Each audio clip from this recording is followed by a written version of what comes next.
oferi încă o dată șansa de a regăsi clipele ce-au fost și s-au risipit și tot ceea ce împreună am clădit, portând în mereu doar privirea ta.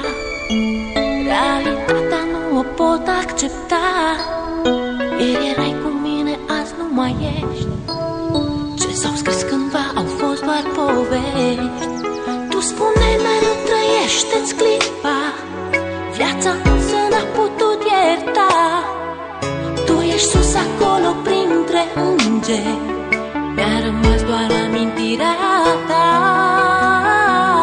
Vei rămâne în gândul meu, la bine și la greu.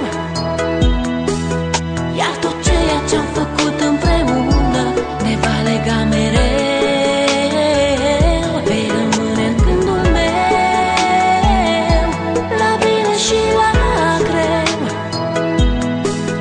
Iar tot ceea ce-am făcut împreună ne va lega mereu. Astăzi cerul parcă e înorat, totul în jurul meu îmi pare schimbat. Uneori viața e de neînțeles, ea nu iartă, iar tu nu ai de ales. Este ultimul tău drum, te-am pierdut, amintirea se așterne în trecut. Ieri erai un suflet nevinovat, astăzi îngerii din cer mi te-au luat. Parcă ieri trăiam speranțe și vise, parcă ieri aveam tot ce ne-am dorit. Tu spuneai că viața merge înainte, mă întreb oare chiar s-a sfârșit. Vei rămâne în gândul meu, la bine și la greu. Iar tot ceea ce-am făcut împreună ne va lega mereu. Vei rămâne în gândul meu, la bine și la greu. Iar tot ceea ce-am făcut împreună ne va lega mereu. Știu că mă auzi. Este poate ultima oară când te privesc în ochi, ultima oară când îți văd chipul, ultima oară când îți vorbesc. Lacrimile nu-ți pot șterge amintirea.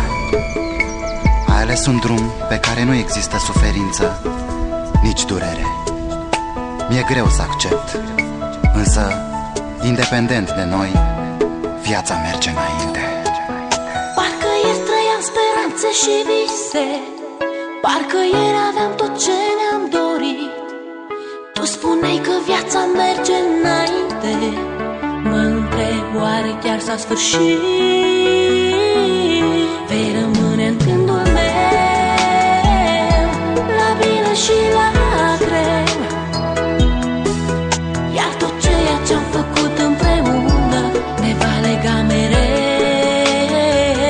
Vei rămâne în gândul meu, la bine și la greu. Iar tot ceea ce-am făcut